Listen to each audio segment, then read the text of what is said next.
força, nos dá ânimo para te louvar, para te adorar, Senhor. O Senhor possa abençoar aqueles que não vieram, o Senhor sabe o motivo de cada um deles. O Senhor também fique comigo nessa noite, que eu possa transmitir a sua mensagem da melhor forma possível, que ela venha de encontro com aqueles que precisam. Isso que eu te peço e agradeço em nome de Jesus. Amém. A mensagem dessa noite ela tem como título Nova Chance. E ela foi um desafio um pouco para mim, contando um pouquinho dela para vocês. Que vou falar a verdade para vocês, irmão. Dessa vez eu não estava inspirada para pregar. Eu sabia que estava chegando o dia, mas eu sempre gosto de procurar uma mensagem que eu mesma escrevo com as minhas palavras. E dessa vez nada vinha na minha cabeça. Não estava nada inspirada. Aí eu falei para o Vinícius, dessa vez eu acho que vou ter que pregar algo pronto, né? Pegar e falar com as minhas próprias palavras. E procurando então essa mensagem, eu encontrei ela de uma outra pessoa. E eu tenho mania de copiar todo o texto e depois editar na minha maneira. E agora que eu vi, que eu comecei a editar essa mensagem, eu tinha apagado tudo da pessoa que eu tinha encontrado. Ou seja, ela é totalmente minha. Então Deus foi dando inspiração para mim. E eu consegui montar essa mensagem hoje para vocês. Amém. E eu sou muito grata por isso, por ele ter me ajudado com essa mensagem. Eu queria começar fazendo perguntas para vocês. Quem de vocês aqui essa noite sabe o que é a onda de cancelamento? Para quem não sabe, eu vou explicar de uma forma bem resumida. Cancelamento é quando você deixa de seguir uma pessoa famosa, uma pessoa que é influente por alguma coisa que ela fez ou algo de errado que ela tomou que nós não gostamos. Porém, é normal a gente seguir as pessoas hoje em dia. Você segue com quem você tem afinidade e aquela pessoa que tem a vida totalmente diferente da sua, você não se identifica e você não segue. Porém, o cancelamento ele vai muito além do que você parar de seguir alguém. Na verdade, o cancelamento é um boicote das redes sociais. Eu acho que eu não sei se eu vou conseguir falar a palavra direita, mas é o linchamento de uma pessoa. Aquela expressão que as pessoas falavam, fulano foi linchado na praça pública. O cancelamento é a pessoa linchada nas redes sociais. Hoje em dia existem os haters, que são as pessoas que elas são mal intencionadas. Eu gosto de dizer que são as pessoas que não tem nada além de fazer melhor na vida do que ficar fazendo bullying virtual. E essas pessoas então elas ficam propagando ódio, elas induzem inclusive outras pessoas a propagarem o mal. E para vocês entenderem mais ou menos até onde pode chegar o cancelamento, eu vou contar a história da Hana Kimura. Ela era uma lutadora japonesa de luta artística e ela estava participando então em 2020 de um reality show que era uma casa onde tinha pessoas influencers, pessoas famosas, e lá então nessa casa ela se relacionou com uma pessoa lá dentro e eles viraram namorados lá dentro. Esse reality é um pouquinho diferente do Big Brother, lá eles não ficam confinados, né? Eles vão, saem, fazem as atividades deles, os compromissos deles, e depois eles voltam para casa, onde ficam todos reunidos e convivem lá durante um tempo. E quando ela estava lá dentro, ela acabou de se desentender então, com o namorado dela, e a produção do programa meio que fez com que ela agredisse ele lá dentro da casa. Induziu a agressão, porque eles queriam audiência para o programa. E ela não gostou muito, mas ela acabou fazendo isso. Ela tinha um contrato também para cumprir. E então, quando as cenas dela foram para a televisão da Hana agredindo o namorado dela, aconteceu o boicote nas redes sociais. Um monte de gente parou de seguir ela, os haters entraram em ação. Ela recebeu mais de 300 mensagens de ódio no perfil dela, fizeram muito bullying virtual, a ponto de ela perder todos os patrocínios que ela tinha, as lutas que eram lutas artísticas dela, e ela ficou muito mal falada nas redes sociais. Na mídia, tabloides, ela saiu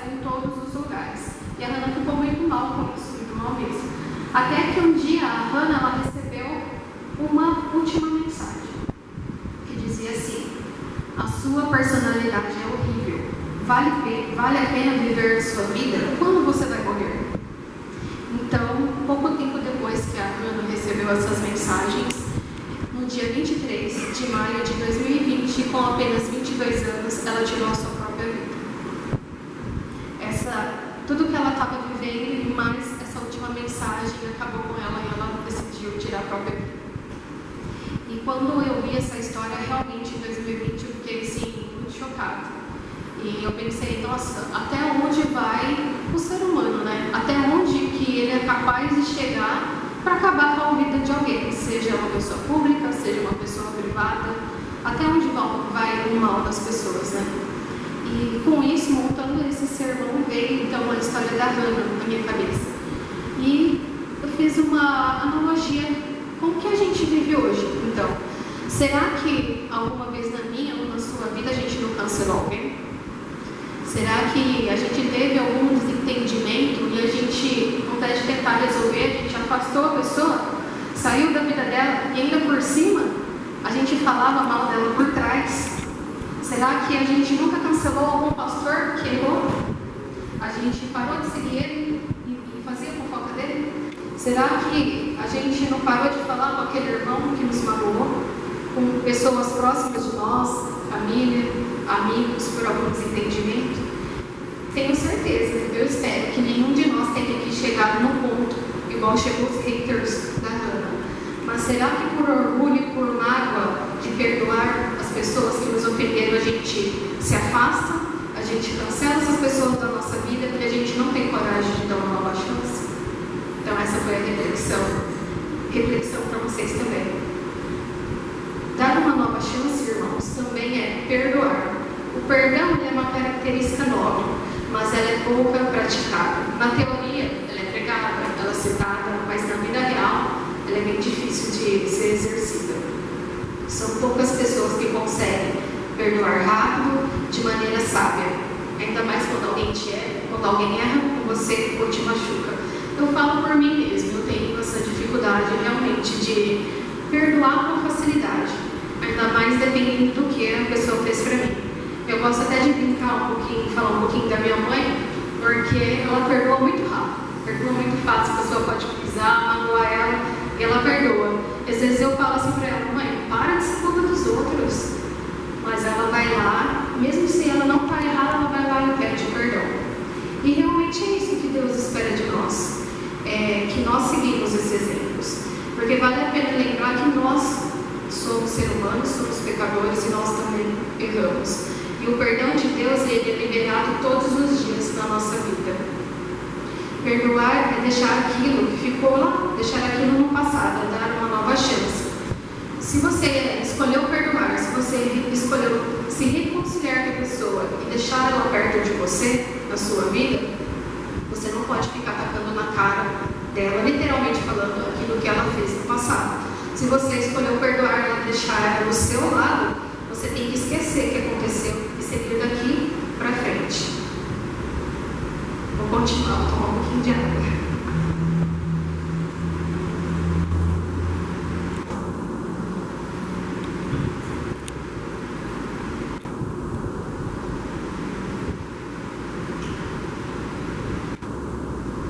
Nesse momento, então, eu gostaria de abrir com vocês a Bíblia, que vamos ler dois textos de duas pessoas que foram perdoadas e que receberam uma nova chance.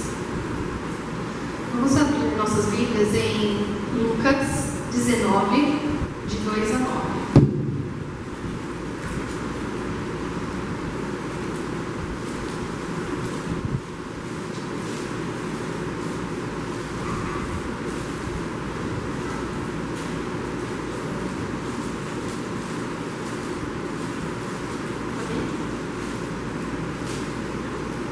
Então o texto fala assim: eis que um homem chamado Zaqueu, maioral dos publicanos e rico, procurava ver quem era Jesus, mas não podia por causa da multidão, por ser ele de pequena estatura. Então, correndo diante, subiu em um sicômoro, a fim de vê-lo, porque ali havia de passar.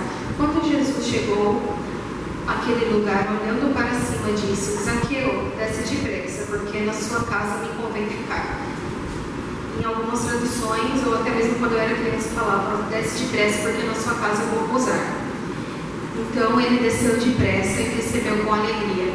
Todos que viram isto murmuraram, dizendo que ele hospedara na casa de um pecador. Trementes, Zaqueu se levantou e disse ao Senhor: Senhor, resolvo dar aos pobres a metade dos meus bens, e se em alguma coisa tenho defraudado alguém, restituo 4 vezes mais. Então Jesus disse: hoje houve salvação nessa casa, pois também este é o filho de Abraão. E só puxando aqui para o verso 10, Jesus ainda diz: porque o Filho do Homem veio buscar e salvar o que estava perdido. Amém. Vamos ler também Mateus 26, do 6 ao 13.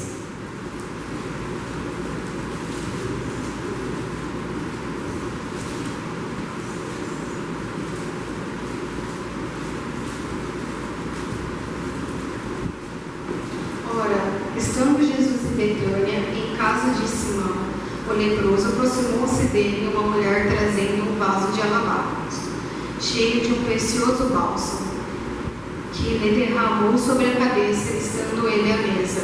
Vendo isso, indignaram seus discípulos e disseram: para que esse desperdício?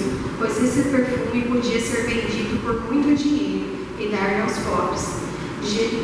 Mas Jesus, sabendo disso, disse: por que molestais essa mulher? Ela praticou boa ação comigo, porque os pobres sempre vos tende convosco, mas a mim ninguém sempre me tendes. Pois derramando este perfume sobre o meu corpo, ela o fez para o meu sepultamento. Em verdade vos digo, onde for pregado em todo o mundo o evangelho, será também contado que ela fez para a sua memória. Então, Jesus ele concedeu uma nova chance para essas duas pessoas. E a atitude de Jesus foi muito nobre. Pegando nessa parte, já ainda continuando nessa história, dar uma chance, além de perdoar, também é acreditar. É acreditar que o outro também pode mudar. Jesus, ele conhecia a história de Zaqueu, ele conhecia a história de Maria Madalena.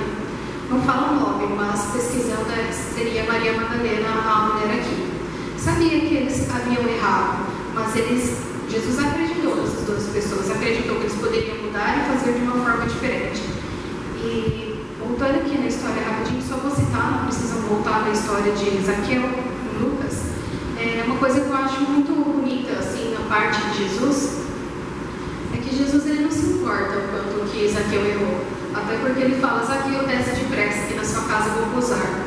Mesmo as pessoas criticando Zaqueu, falando: nossa, como Jesus tem coragem na casa desse pecador, né? As pessoas naquela época, se vocês perceberem a história de Zaqueu e a história de Maria Madalena, as pessoas naquela época já cancelavam as pessoas. Já cancelavam. Zaqueu, ele era republicano, cobrador de impostos, infelizmente corrupto naquela época, né? Ele tinha que fazer os seus caixa 2, o dinheiro do povo, né? Por isso que ele era rico e tinha bens. Maria Madalena, infelizmente, ela tinha escolhido aquela vida, né? Que é a vida da prostituta, garota de programa, como é chamado hoje em dia. E para ela era pior ainda o cancelamento, porque as mulheres elas já não eram muito vistas naquela época, né? Elas eram cuidadas pelos seus esposos. E ela, além de não ter marido, ela saía com o marido dos outros. Então ela não era nada, não era vista, né? Ela não era enxergada. E mesmo assim, Jesus, sabendo das condições dos dois, Jesus em nenhum momento discriminou, excluiu. Jesus em nenhum momento falou assim para eles: se afastam de mim, vocês são pecadores. Só quero pessoas santas, pessoas puras do meu lado. Pelo contrário, Jesus foi na casa de Zaqueu, posou lá. Zaqueu se arrependeu e Jesus fala, né, que nessa casa havia sido encontrada a salvação. E na festa onde Maria Madalena estava, Jesus também em nenhum momento a destratou, a expulsou e falou assim: sai daqui, mulher pecadora. Pelo contrário, ele agradeceu, porque ela ungiu ele, né? Ela preparou ele pelo sepultamento dele, né? Que ia acontecer com ele. E ele a adorou, assim, ele gostou, ele entendeu Então, em nenhum momento eles tratam nenhum dos dois. Nesse momento, vamos abrir nossa Bíblia em Isaías 43, 25.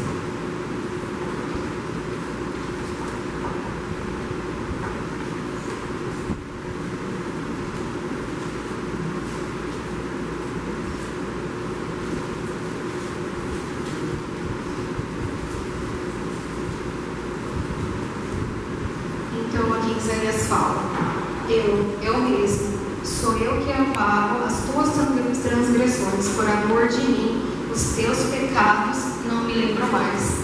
Então, irmãos, não importa que pecado você carrega, ou se você fez mal para alguém, ou se você se afastou de alguém, Jesus, ele apaga, ele nem lembra mais os nossos pecados. Somos nós que temos que esquecer dos nossos pecados, porque ele mesmo já apagou. Jesus, ele acredita que as pessoas podem mudar. Independente se a gente não acredita que um assassino pode mudar, um ladrão pode mudar, um corrupto, uma garota de programa, enfim, qualquer pessoa que a gente tem meio repúdio. Mas Jesus, ele acredita nessas pessoas. Ele acredita tanto que ele morreu por mim, por você, por essas pessoas. E se a gente não acreditar também que essas pessoas podem mudar, então a gente não tem como mais fazer batismo aqui na igreja. Se a gente não acreditar que as pessoas podem mudar, a gente não vai mais sair e levar a mensagem de Deus para as outras pessoas. A gente não vai mais pregar o amor dele. Porque se eu sou certa e fulano não pode mudar, então por que eu vou pregar o amor de Deus para ele? Então por isso que a gente vai entrar numa nova parte, que dar uma chance também é amar. É amar o próximo, ter empatia pelo próximo. E isso eu acho que foi o centro do ministério de Jesus, foi o amor. Eu sei que muitas vezes nós, como pecadores, a gente tem a tendência realmente de afastar as pessoas que nos magoaram. Mas a pergunta que eu faço para você é: o que você vai fazer a respeito disso? Será que eu desentendi com algum irmão aqui da igreja? Será que, como cristão ou como exemplo de Jesus, eu vou tentar resolver com ele? Nem que eu espere alguns dias passar, abaixar o nervoso meu dele, será que eu chego? Eu vou tentar resolver com ele? Ou será que simplesmente eu esqueço? Ele me magoou, não quero mais falar com ele, não vou olhar mais na cara dele mesmo. Então deixa quieto. Mas será que isso é o correto? Será que é isso que Deus se agrada conosco? A gente vai ver agora em 1 João 4:20.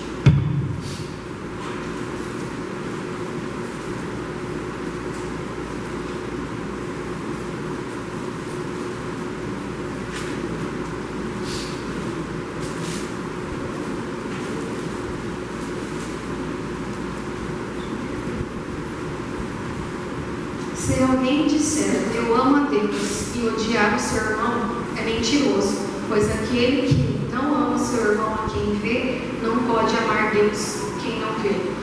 Então não adianta eu vir aqui na igreja, adorar, louvar, pregar, se eu estou brigada com alguém. Se eu peguei, desculpa a palavra que eu vou falar, mas se eu peguei ranço da pessoa, não adianta eu falar que eu amo Deus, mas eu estou brigada com o meu irmão. Lógico que vai ter certas ocasiões da nossa vida que a gente vai se desentender com a pessoa, a gente vai chegar, a gente vai tentar resolver, mas a própria pessoa não vai querer resolver. Aí, infelizmente, irmãos, a gente não pode fazer nada. A nossa parte como cristãos, nós fizemos. Tem que deixar agora Deus trabalhar no coração dessa pessoa. Então é isso que Deus não quer. Deus, ele não é um Deus de brigas, não é um Deus de desentendimento, ele não é um Deus que cancela e exclui as pessoas. Pelo contrário, ele é um Deus que dá novas chances. Por mais que nós pecamos, ele não se afasta de nós. O amor de Deus faz com que aquela pessoa que está se sentindo culpado, desvalorizado, desacreditado, se torne o mais precioso de todos. Todos nós aqui somos joias preciosas para Deus. Nós somos o bem maior dele. Amém. Em todas as chances que Deus deu, relatados aqui na Bíblia, eu citei 2 histórias, mas são muitas histórias de transformação. Nós vemos o amor de Deus aqui. O amor de Deus é toda a ação, ele é toda a matriz, ele é o centro do Evangelho de Deus, ele é o centro da Bíblia. O amor de Deus, ele é o centro de tudo. E foi por causa desse amor que Jesus ele teve para conosco, que ele morreu na cruz, para nos dar uma chance. Se ele quisesse, ele poderia ter virado assim para Deus: por que eu vou morrer pelas pessoas? Eu nem conheço elas, nem sei se elas vão me seguir, se elas vão gostar de mim. Mas mesmo assim, ele não pensou, ele aceitou o plano que Deus tinha deixado, que era o plano da salvação, e ele morreu por cada um de nós aqui. Deus então enviou o seu Filho para morrer no nosso lugar, e ele continuará dando chances dia após dia, até o nosso respirar ou até quando ele volte para nos buscar. Então, por que nós não fazemos isso com o nosso próximo hoje? Que possamos aprender com Cristo a perdoar, a amar, a acreditar, a incluir e não cancelar, e dar novas oportunidades às pessoas que, assim como nós, também é. É isso, irmãos. Espero que vocês tenham entendido essa mensagem, que Deus possa abençoar cada um de nós aqui essa noite, e que essa mensagem possa não só ficar aqui dentro da nave da igreja, mas que nós possamos, ao sair, que essa mensagem possa sair conosco, nos acompanhar nos nossos corações. Amém. Amém.